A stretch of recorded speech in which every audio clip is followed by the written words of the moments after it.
السلام علیکم ورحمۃ اللہ وبرکاتہ۔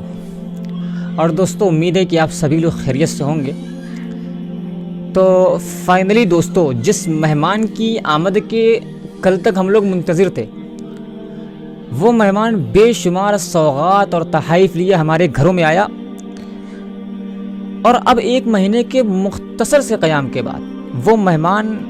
رخصت ہو چکا ہے۔ کل تک جس محبوب کی آمد کی وجہ سے ہمارے گھروں میں بزم رونق سجی رہی، آج وہ بزم تاریک ہو چکی ہے اور اب وہ محفل اجڑ چکی ہے۔ جی ہاں، بالکل دوستو، آپ صحیح سمجھ رہے ہیں، ہم بات کر رہے ہیں ماہ مقدس رمضان کی، جس کے بارے میں نبی صلی اللہ علیہ وسلم نے ارشاد فرمایا کہ برباد ہو جائے وہ شخص جس نے اس ماہ مقدس رمضان کو پایا اور اس مہینے کے اندر اپنی بخشش نہ کروا سکا۔ تو ہم بھی اپنی ذات کا جائزہ لیں، ہم بھی اپنے بارے میں غور و فکر کریں کہ کیا واقعی ہم بھی اس ماہ مقدس رمضان میں اپنی بخشش کرانے میں کامیاب ہو سکے ہیں یا نہیں ہو سکے ہیں؟ کیا ہم نے اپنی مغفرت کی کوشش کی ہے یا نہیں کی ہے؟ کیا ہم نے اس بابرکت مہینے کو کما حقہ گزارا، یا اس عظیم الشان مہینے کو بھی ہم نے باقی 11 مہینوں کی طرح یوں ہی گزار دیا؟ خیر دوستو، ماہ مقدس رمضان تو ہم سے رخصت ہو گیا، لیکن رمضان کے رخصت ہو جانے کا یہ مطلب تو نہیں ہے کہ اس پرامن مہینے کے اندر ہمارے جو معمولات اور ذکر و قیام کا ہمارا جو سنہری سلسلہ تھا، وہ سنہری سلسلہ بھی ہم سے رخصت ہو جائے۔ رمضان تو دراصل ٹریننگ ہوتی ہے، ٹریننگ اس بات کی کہ اس 1 مہینے کے اندر ہم خود کو ذکر و قیام کا اور تلاوت کا عادی اور پابند بنائیں، اور پھر ہماری یہ عادت پختہ تر ہو کر کے باقی 11 مہینوں میں بھی رمضان کی رخصت ہو جانے کے بعد بھی باقی رہے۔ یہی وجہ ہے کہ آپ دیکھیں قرآن مجید کے دوسرے پارے کے اندر، جہاں پر اللہ تبارک و تعالیٰ نے رمضان کے روزوں کا تذکرہ کیا ہے کہ یا ایھا الذین آمنوا کتب علیکم الصیام کما کتب علی الذین من قبلکم لعلکم تتقون۔ اسی آیت کریمہ سے تھوڑا آگے بڑھ کر کے اللہ نے یہ بات بھی ارشاد فرمائی ہے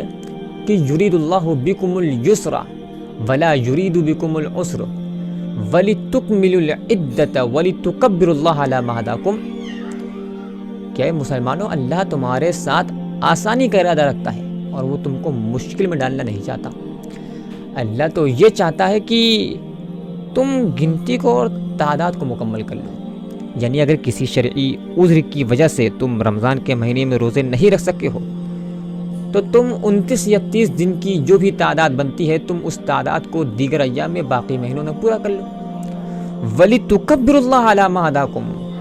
اور تم اللہ کی تکبیر اور اس کی بڑائی بیان کرتے رہو۔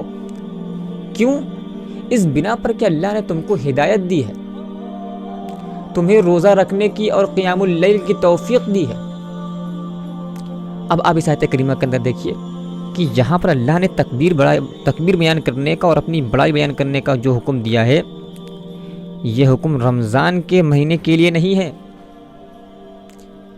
رمضان کے مہینے میں تو اللہ کی تکبیر اور بڑائی بیان کرنی ہی ہے، لیکن اس آیت کریمہ کے اندر بڑائی بیان کرنے کا جو حکم دیا گیا ہے، یہ حکم دراصل عید الفطر کے دن کے لیے ہے۔ اللہ نے یہ نہیں کہا کہ اے مسلمانوں، چونکہ رمضان کا مہینہ ختم ہو چکا ہے اور خوشی کا دن یعنی عید الفطر کا دن شروع ہو گیا ہے، تو اے مسلمانوں تم لوگ میرے ذکر سے اور میری یاد سے غافل ہو کر کے لہو و لعب میں مشغول ہو جاؤ،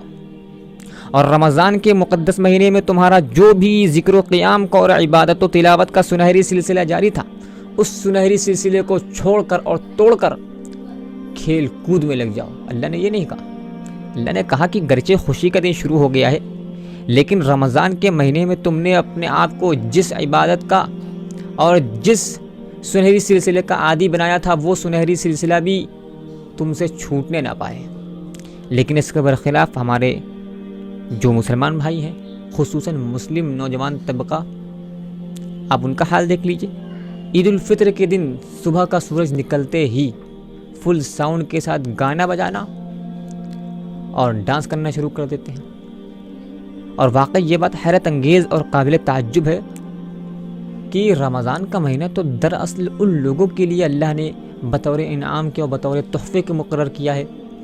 جو رمضان کے مہینے میں روزہ رکھتے ہیں اور اعمال صالحہ میں سبقت کرنے کی اور ایک دوسرے سے آگے بڑھنے کی کوشش کرتے ہیں۔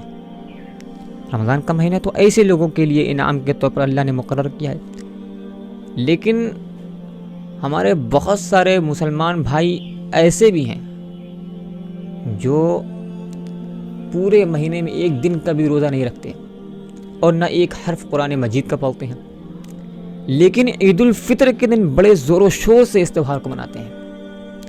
اب ہمارے ان بھائیوں کی مثال دراصل ان لوگوں کی سی ہے جنہوں نے مسابقے میں شرکت تو نہیں کی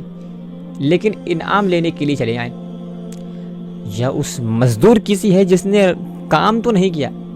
لیکن اجرت لینے کے لیے چلا آیا۔ بہرحال اللہ ہمارے ان بھائیوں کو ہدایت دے، ہم ان کے لیے ہدایت کی ہی دعا کر سکتے ہیں۔ خیر دوستو، ماہ مقدس رمضان تو ہم سے رخصت ہو گیا، لیکن میرے کہنے کا مقصد یہ ہے کہ رمضان کے ختم ہو جانے کے بعد بھی ہم اس بات کی پوری کوشش کریں کہ ہم نے رمضان کے مہینے میں خود کو جس عبادت کا اور جس تلاوت کا اور ذکر و قیام کے جس سنہری سلسلے سے ہم نے خود کو جوڑا تھا، اس سنہری سلسلے سے ہم خود کو کاٹنے سے اور اس سنہری سلسلے کو ہم لوگ توڑنے سے بچیں۔ اور اگر ہم نے اس ماہ مقدس کو بھی باقی 11 مہینوں کی طرح یوں ہی گزار دیا ہے تو ہم اللہ سے معافی کے طلبگار ہوں اور اپنے اس فعل پر ندامت کا اور شرمندگی کا احساس دل میں پیدا کریں، اور اللہ سے اس بات کا عہد کریں کہ اے اللہ تو ہمیں ایک بار پھر ماہ مقدس رمضان کا موقع نصیب ادا کرے تاکہ میں اس ماہ مقدس رمضان میں تیری عبادت کر کے اپنی بخشش کرانے میں کامیاب ہو سکوں۔ اللہ تبارک و تعالی ہم تمام لوگوں کو نیک اعمال کی توفیق عطا فرمائے۔